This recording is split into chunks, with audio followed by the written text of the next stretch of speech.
All right, let's do this. Deep dive time, and today it's Taro Sakamoto from Sakamoto Days.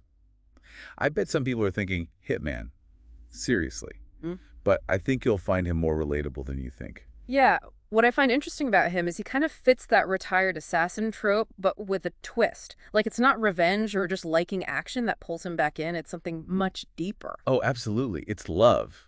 And we've got all sorts of sources here to back that up. Wikis, character analyses, even fan theories. And they all agree Sakamoto was the top, like the most feared assassin out there. And then he falls head over heels. Yeah. Exactly. For Aoi, who works at a convenience store. And to be with her, he gives it all up. Really makes you think about the power of love. Like, could you give up everything you know for someone? Wow. Talk about a change in lifestyle, though, right? From silenced pistols to price guns, suits to an apron, settles down, domestic bliss, the whole 9 yards. He and Aoi have a daughter, Hana. It's all very picture perfect, but we all know things can't stay that simple. Makes you wonder, can you ever really escape your past? Right. It's like he's using the convenience store as a front, blending in. But you're right, that past always finds a way to sneak back in. Uh-huh. And that's when things get interesting. Sakamoto's just figuring out fatherhood, learning to appreciate, the joys of a good onigiri. I mean, who doesn't love a good onigiri? Haha, exactly. But suddenly, bam! The hitman world is back at his door. Jealous rivals, old enemies. They all seem to think he's an easy target now. Yeah, he's got a target on his back again. And that's where you really see how complex he is. He wants to protect his family, but he promised Aioi no more killing. It's a constant struggle, like walking a tightrope between who he was and who he is now. And let's be clear, even though he's rocking the dad bod now, he's not washed up. Yeah. Underneath that apron, And those glasses. which, by the way, are bulletproof, he's still got those killer instincts. It's almost funny, right? You see this unassuming guy, and then bam! He's taking down assassins with everyday stuff. It's wild. Frying pans, those reusable grocery bags, even cough drops. It's like, name it, he can use it as a weapon. But it's not just brute force with Sakamoto. It's like he's always thinking steps ahead, Yeah. using the environment to his advantage. Absolutely. There's a real depth to him. And the no-kill policy is a perfect example. It's not just about the promise to Io. It's more like trying to make up for his past, protect life instead of taking it. Right, like he's trying to atone. Makes you think about redemption, transformation. Hmm. This isn't your typical hitman story. It's deeper than that. It's about second chances, finding peace. Maybe even using that darkness to bring some light into the world. Now, when you talk about transformation, we have to mention the skinny form. That's straight out of comics. Right. It's like his secret weapon. Mm. Or maybe some kind of manifestation of his old self. When things get really serious, when his family's in danger, boom, all that extra weight, all those years of settling down, gone. He's back to his prime. What I want to know is what triggers that. Is it purely physical, adrenaline, survival instinct kicking in, or is it something more? Like, psychologically, when he's pushed that far, does that old, cold-blooded assassin resurface? That's a question, right? Adds to the mystery of the character. Mhm. It makes you think, how much control do we even have over our own identities? Mm. Are we always going to be shaped by our past, even the parts we try to leave behind? Yeah, that's what's so interesting. Like, you see him living this normal life, making dinner, helping Hana with homework. The bam, skinny form. It's almost like a reminder that he can never really escape that old life. It's true. Like he's living in two worlds at once, two versions of himself. But maybe that's why people are drawn to him. Like, we all have that fantasy, hidden depths, being underestimated. Exactly. He's like the ultimate unassuming badass. You see a friendly shopkeeper, think he's a pushover, then suddenly he's taking down assassins without breaking a sweat. And it's so satisfying to watch. Totally. Makes you wish you were that cool under pressure.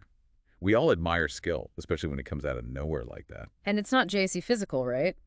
Sakamoto's mind is sharp. Remember when he just memorized the formula for those explosive balls?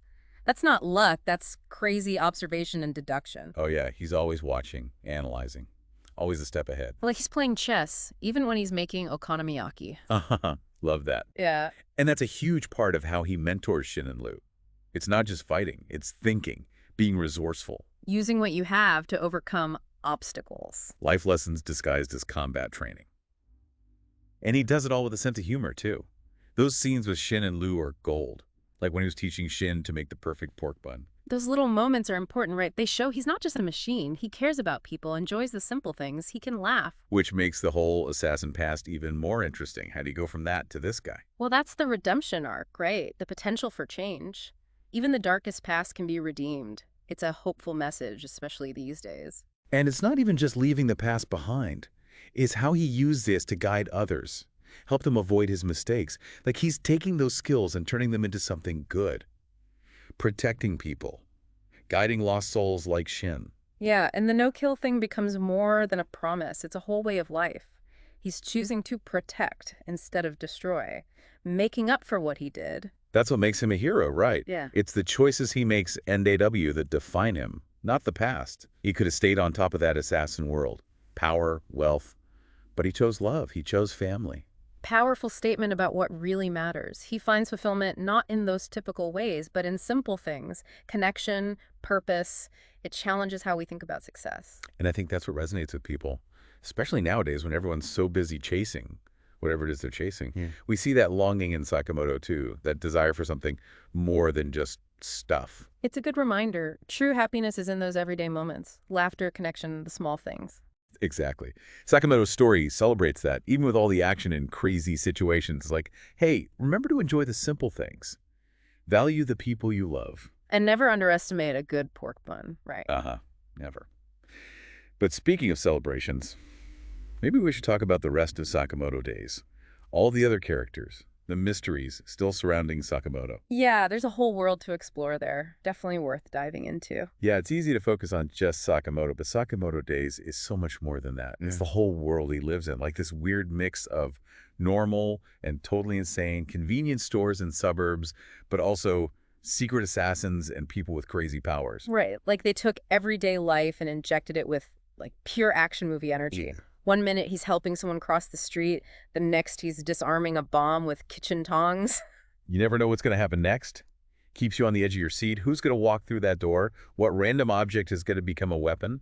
But it's not all out serious. There's a lot of humor, too. Oh, definitely. And a lot of that comes from the other characters. They're just as interesting as Sakamoto himself. Like Shin, the apprentice.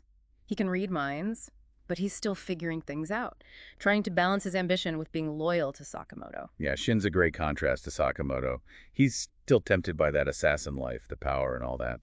While Sakamoto's like, been there, done that, got the t-shirt. So there's this push and pull between them, two different ways of looking at the world. Like a mentor-student thing, but with way more danger and exploding snacks. Uh-huh, exactly. And then you have Lou, the tough pork bun master. But even she has a soft side, and Sakamoto sees that. Her backstory is really interesting, too. Orphaned, daughter of a crime boss.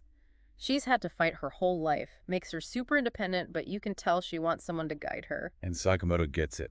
He sees himself in her, you know. He knows what it's like to have a tough past and to make hard choices. Yeah, he understands that struggle. And that's what makes him such a good mentor. It's not just about fighting, it's about life. Finding your own way. But it's not just the good guys who are interesting. Even the villains have depth. They're not just evil for the sake of being evil. Like Boiled, the bomb guy. Yeah. You totally understand why he's mad at Sakamoto, that feeling of betrayal.